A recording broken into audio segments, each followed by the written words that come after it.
दिने सूर्य नारायण देखिले नदी कूल गोटे सुंदरी झीटी बुलुची सूर्य नारायण से झीटी की नई कूल देखी विचार कले कले या न पाइले बंचीबी सूर्य विचार कले मु तो गोटे उत्तप्त ग्यासीय पिंड मु ये रूप गले से झीर लुगापटा रही जली पोड़ी पाउंस आगे आगे चली झी पछे पछे सूर्य नारायण कहीं पड़ाऊछु सुंदरी आगो जड़े नारायण को आनी प्रथमे कह ये जेते ज्ञानी माने आज पंचम रजनी प्रथम पर्यायर पाला शुणुचंती ये माने नारायण ना नाई हाँ ये हेले नर नारायण समस्त भितर नारायण सत्ता विद्यमान आपण मानक पाखे मु ठिया ही कथा कहूची मो भितर से अदृश्य सत्ता मो सबु अवयव थव कौन चलीगला पंडिते मु निष्क्रिय आपण कहते नहीं आम बुढ़ा चलीगला इरे बुढ़ा तो जो थे चले से फाउड़ा भाया पड़ी बुढ़ा तो गोड़े जाए बुढ़ा गला कौन ना बुढ़ा देहरु देही चलीगला से देही की कहीं देखिनी डाक्तर कौन देखिए डाक्तर बा निजे जो कष्ट भोगी भगवान को डाकिबे मो कहिबार तात्पर्य बाबू मान ज्ञानी मान शुणु प्रथम नारायण किए आपण मान जन जन नारायण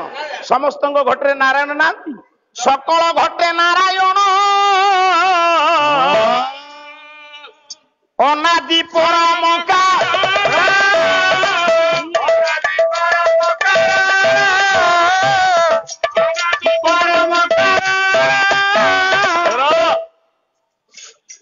सकल घटे नारायण कीट ठारू ब्रह्म पर्यंत समस्त घटरे नारायण विद्यमान तेणु आमे माने हेले जने जने नारायण हेले आमे माने कोन सृष्टिर आरंभ रु थिले एबे अछंती एटी जेते ज्ञानी बसचंती 100 वर्षर लोक की अछंती ताले आम नारायण रे कोन मूल्य अछि तेणु सर्वप्रथम जने नारायण को आनीबी ता पूर्व तत गोटे कथा पचारि तू भारी चंग चंग होचु ना तते गोटे कथा पचारि ये हिंदू मानकर आर्य मानकर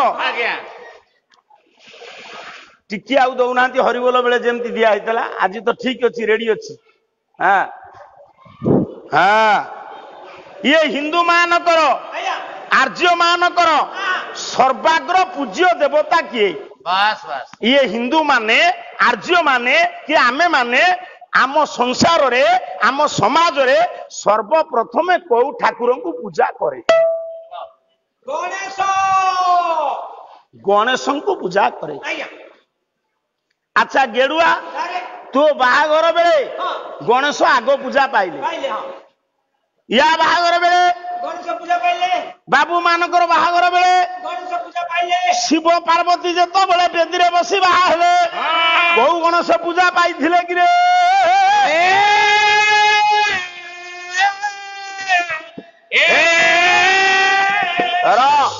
आगो शिव पार्वती ना आगो गणेश आगो गणेश तू आगो बाहा हेलु ना तोर आगो पिला हला मोर आगो पिला हेले बस रे तो मुंड काम करूनी कोन दिन हेला रे शिव पार्वती बाहागर बेले गणेश तो जन्म होई नथिले ताले पंडित किए पूजा पाइले की पूजा पाइले जेतिकी ज्ञानी माने बसिचो पिला माने बसिचो सुन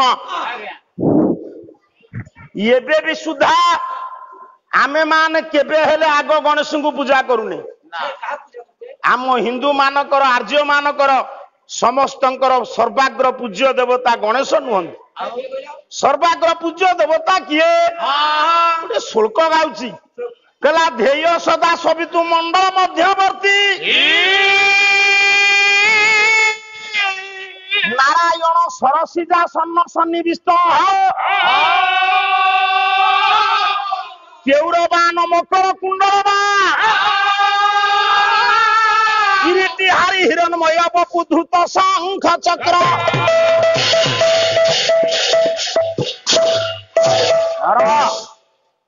ये चारिपटे कोठा कोठा एटी कंठ बलुआ गायक हेले तिष्ठिब नले तिष्ठिबनी ଆଚ୍ଛା ଏକଦମ ମେଘନା କୋଠା ଆଡ଼େ ଦଉନାହାନ୍ତି ଓଡିଶାରେ ସବୁଠାରୁ କଣ୍ଠ ବଳୁଆ ଗାୟକ ହଁ ଅମର ଦାସ।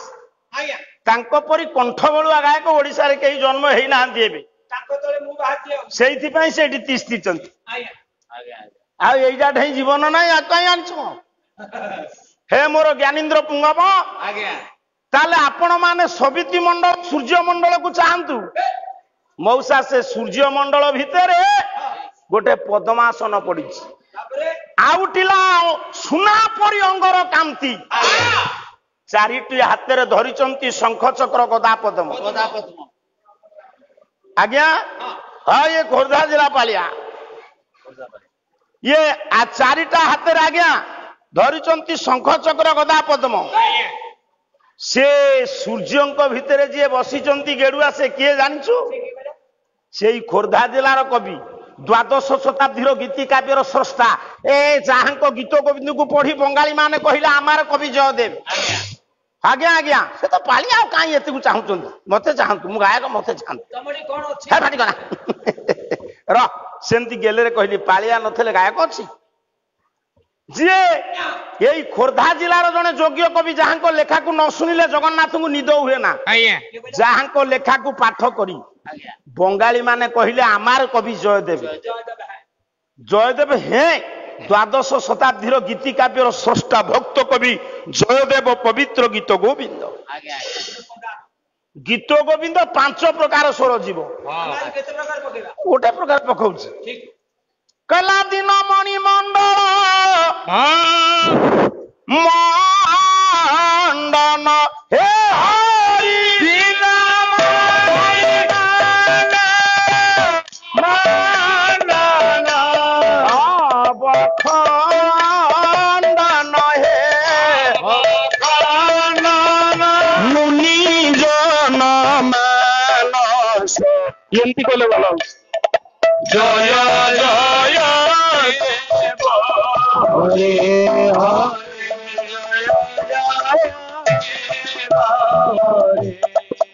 হরি দিন মনি মন্দার মন্দন হে হরি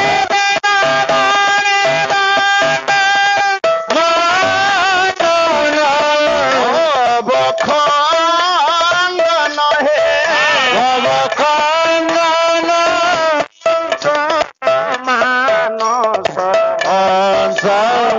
জয় জয় দেব হরে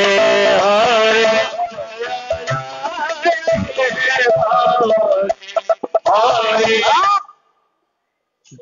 জয়দেব কহিলে দিনমণি মণ্ডল মণ্ডন, সূর্য মণ্ডলକୁ ମଣ୍ଡନ କରିଛନ୍ତି ଏବଂ ଭୂତ ନାରାୟଣ।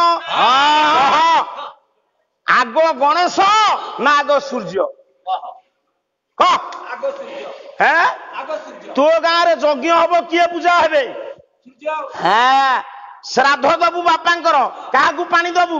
ସୂର୍ଯ୍ୟଙ୍କୁ ଆମେ ମାନେ ସବୁ ପଣ୍ଡିତ ସୂର୍ଯ୍ୟ ବଂଶର ସନ୍ତାନ, ଆମେ ମାନେ ମନୁ ବଂଶଧର, ତେଣୁକରି ଆମେ ମାନବ।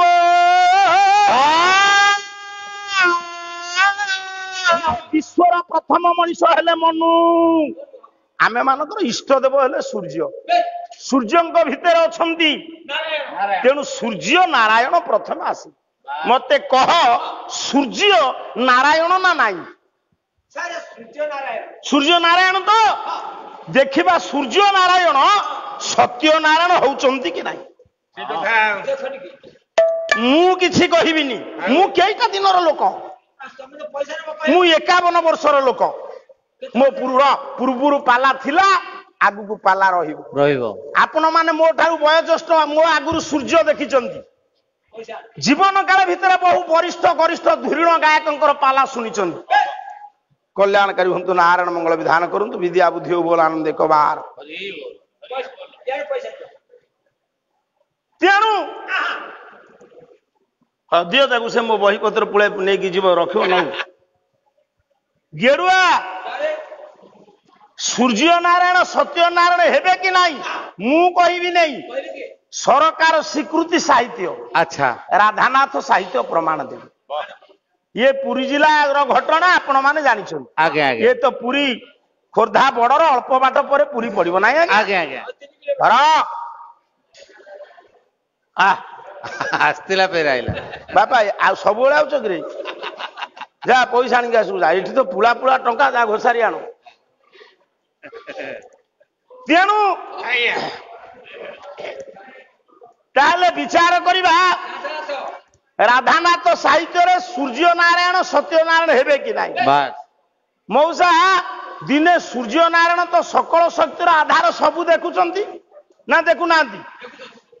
ଆପଣ ଆପଣଙ୍କ ଦୃଷ୍ଟି ବଳୟ ଭିତରେ ଦେଖିପାରିବେ, କିନ୍ତୁ ସୂର୍ଯ୍ୟ ନାରାୟଣ ପଣ୍ଡିତ ମଣ୍ଡଳୀ ବିଶ୍ୱକୁ ଦେଖିବେ।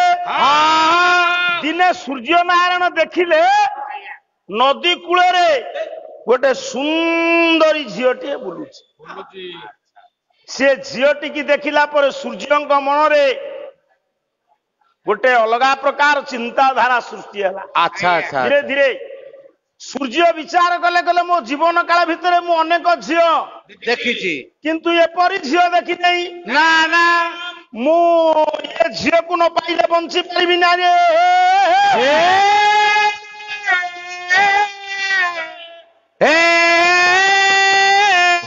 ସେପଟେ କାହିଁ ପଉଛୁ, ସେପଟେ ପଉଛୁ କାହିଁକି? ଏମିତି ଆରଡେଇକି ତୋରା ମା ରହି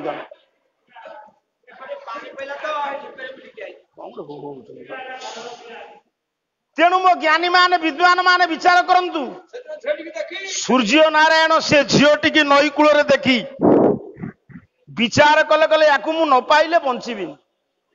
ବେଳେ ବେଳେ ଆପଣ ଦେଖନ୍ତିନି ଗୋଟେ ଗୋଟେ ପୁଅ ଚିନ୍ତା କରନ୍ତି ବରଂ ମୁଁ ବାପାକୁ ଛାଡ଼ିବି, ମା କୁ ଛାଡ଼ିବି, ପରିବାରକୁ ଛାଡ଼ିବି, ସେଇ ଝିଅକୁ ବାହା ହେବି ହେବି ହେବି। କାହିଁକି ନା ଲେଖିଲେ ଆପଣଙ୍କର ପଲ୍ଲୀ କବି ନନ୍ଦକିଶୋର ବଳ କହିଲା ପ୍ରେମିକ ହୃଦୟରେ ସେ ପୁଅର ବା ଦୋଷ କଣ? ସେ ପୁଅର ଦୋଷ ନାହିଁ।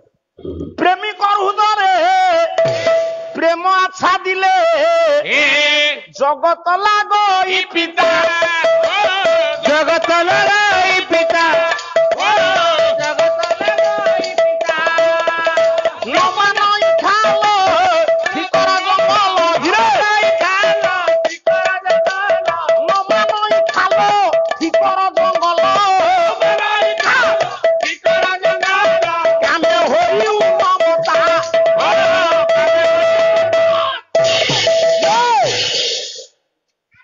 ପ୍ରେମିକ ହୃଦୟରେ ଯେତେବେଳେ ପ୍ରେମ ଆଚ୍ଛା ଦିବ ତାକୁ ଏ ଦୁନିଆଟା ପିତା ଲାଗିବ। ମୋ ମା ମାନେ କୁନି ପିଲାମାନେ ପାଟି କରନା, ଯୋଉ ପିଲା ନିରବରେ ବସି ପାଲା ଶୁଣିବ ପରୀକ୍ଷା ବେଳେ ମା ଦକ୍ଷିଣ କାଳୀ ଏମିତି ଦୟା କରିବେ ସବୁ ତକ ପ୍ରଶ୍ନ ଉତ୍ତର ମନେ ପଡିଯିବ, ପରୀକ୍ଷାରେ ଫାଷ୍ଟ ହବ। ଯୋଉ ପିଲା ପାଟି କରିବ ପାଲା ବେଳେ ତାର କିଛି ମନେ ପଡିବନି। ତେଣୁ ସୂର୍ଯ୍ୟ ବିଚାର କଲେ ମୁଁ ତ ଗୋଟିଏ ଉତ୍ତପ୍ତ ଗ୍ୟାସୀୟ ପିଣ୍ଡ, ମୁଁ ଏ ରୂପରେ ଗଲେ ସେ ଝିଅର ଲୁଗାପଟା ରହିବ, ଜଳି ପୋଡି ପାଉଁଶ ହେଇଯିବ।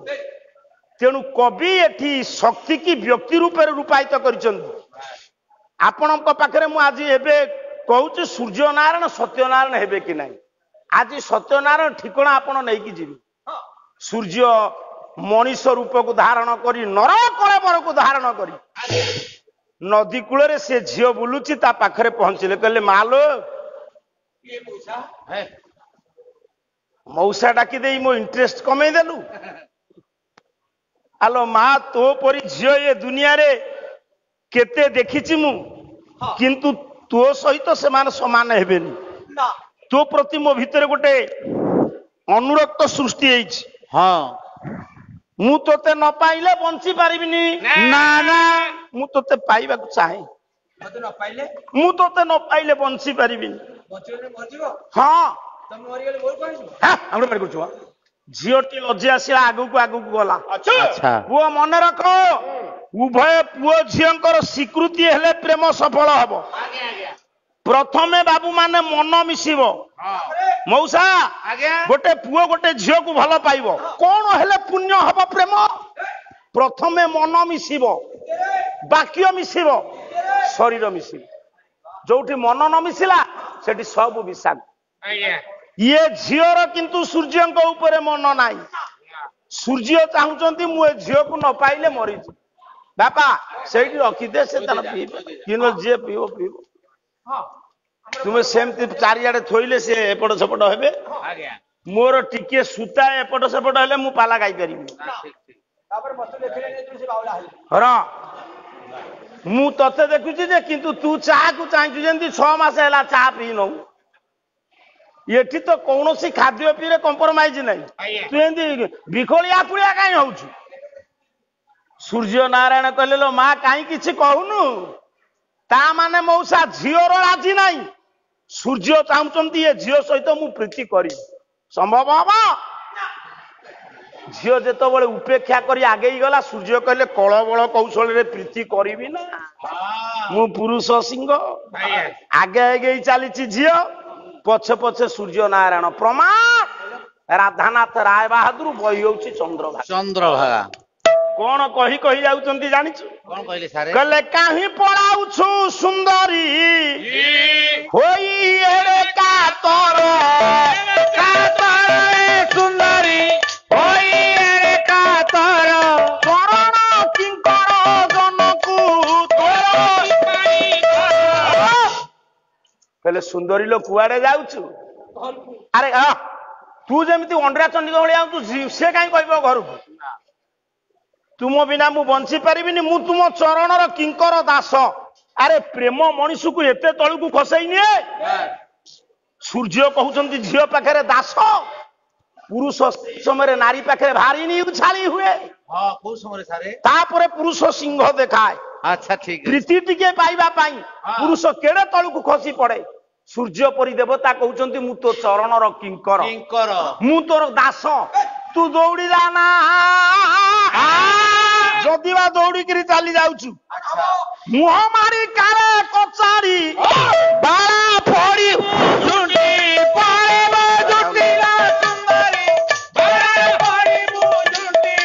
ମୁହଁ ମାରି କାଳେ କଚାଡ଼ି କୁଶାଙ୍କୁର ଚାରୁ ଆଲୋ ସୁନ୍ଦରୀ ତୁ ଦୌଡ଼ିକିରି ପଳଉଛୁ ତୋ ପାଦରେ ଯଦି କୁଶକଣ୍ଟା ଫୁଟିଯିବ ରକ୍ତ ବହିବ ବ୍ୟଥା ହବ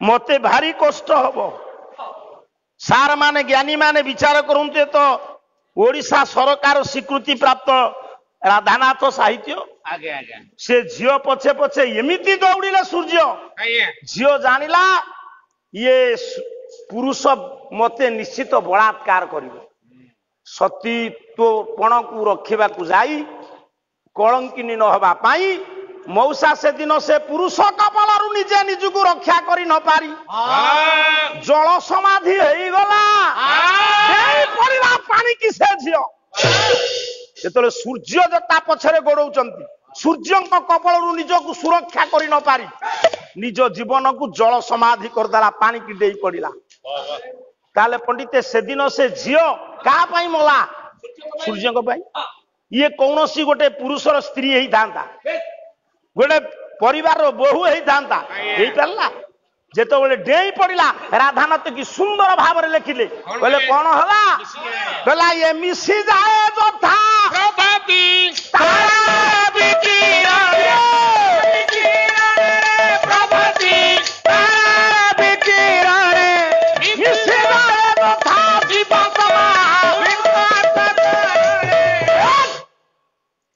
ଯେମିତି ପଣ୍ଡିତେ ସୂର୍ଯ୍ୟଙ୍କର କିରଣ ପଡିଲେ ବ୍ୟୋମମଣ୍ଡଳରୁ ଉଡୁପପନ୍ତି ସବୁ ବିଲୁପ୍ତ ହେଇଯାଆନ୍ତି ମାନେ ତାରାପୁଞ୍ଜ ସବୁ ଲିଭି ଯାଆନ୍ତି ଯେମିତି ଜୀବାତ୍ମା ପରମାତ୍ମା ଠାରେ ବିଲୀନ ହେଇଯାଏ ଇଏ ଝିଅଟି ସେଦିନ ନିରୀହା ଝିଅ ସୂର୍ଯ୍ୟଙ୍କ ପାଇଁ ତା ଜୀବନ ହାରିଦେଲା ମୁଁ ବିଚାର କରିବିନି ଆପଣ ମାନେ ବିଚାରକ ସେ ଜଣେ ପାଲା ଗାୟକ ମୁଁ ଜଣେ ପାଲା ଗାୟକ ଆମେ ଦୁଇ ଜଣ ଓକିଲ ପରି ଆପଣ ମାନଙ୍କ ଆଗରେ ଆମେ ଯିଏ ଯେତିକି ଅର୍ଜନ କରିଛୁ ସେତିକି କହିବୁ ମତେ ଆପଣ କୁହନ୍ତୁ ସୂର୍ଯ୍ୟ ଯଦି ଏପରି କାମ କରିପାରିଲେ ସତ୍ୟନାରାୟଣ ହେବେ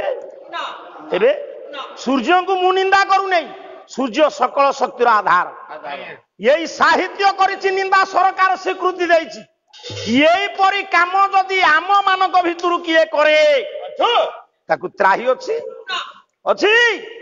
ସେ ରାଜଦଣ୍ଡ ଭୋଗ କରିବ ତାହେଲେ ଆପଣ ମାନେ କୁହନ୍ତୁ ସୂର୍ଯ୍ୟଙ୍କ ପାଇଁ ଯଦି ସେ ଝିଅ ପାଣିରେ ବୁଡି ମଲା ସୂର୍ଯ୍ୟ ନାରାୟଣ ସତ୍ୟନାରାୟଣ ହେବେ କି?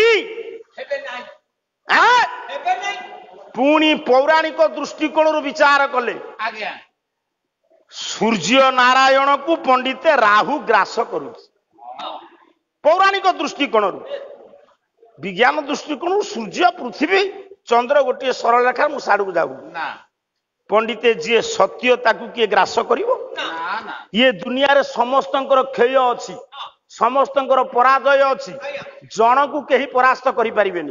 ପୁରୀ ଜିଲ୍ଲାର ଯୋଗ୍ୟ କବି ଉତ୍କଳ ମଣି ଗୋପବନ୍ଧୁ ଦାସ ଲେଖେ ଆଜ୍ଞା କଲା ଅନ୍ୟାୟ ନୀତି ମିଥ୍ୟା ମାନେ ଅବଶେଷେ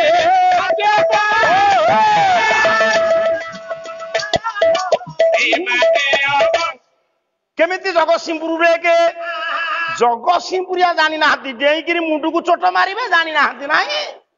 କଲା ଅନ୍ୟାୟ ନୀତି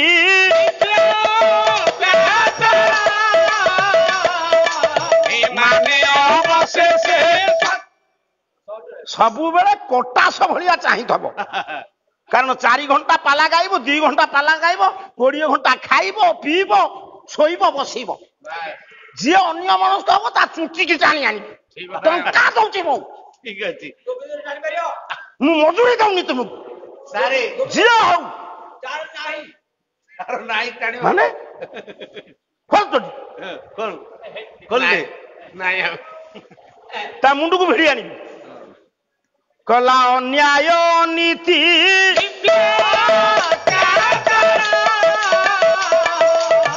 ମାନେ ଅବଶେଷେ ଠିକ ଠିକ ଇଏ ସେଟିଂ ଦୋଷରା କାହିଁ ସେଟିଂ କରିଛି ବାହାଦୁରୀ ପାଇଁ ପାଳିଆ ବାୟକ ଅନ୍ୟ ମନସ୍କ ହେବେନି। ଠିକ କଥା ଅନ୍ୟାୟ ଅନୀତି ମିଥ୍ୟା ଅତ୍ୟାଚାର ଦିନେ ସତ୍ୟ ପାଖରେ ହାର ମାନିବ। 5 ଭାଇ 100 ଭାଇ ସତ୍ୟରେ ଥିଲେ ଇଏ ମିଥ୍ୟାବାଦୀ ହେଲା କିଛି ହେଲା ଆଁ? 5 ଭାଇ ଜିତିଲେ ମଉସା ସେତିକି ନୁହଁ ଆପଣଙ୍କର ସଂସ୍କୃତ ସାହିତ୍ୟ କହିଛି ବେଦ କହିଛି ସତ୍ୟଂ ମେବ ଜୟତେ ସତ୍ୟର ଯୁଗେ ଯୁଗେ ଜୟ। ଜୟ ଆଉ ସତ୍ୟ ଧର୍ମକୁ ରକ୍ଷା କରିବାକୁ ଭଗବାନ ଅବତାର ନିଅନ୍ତି।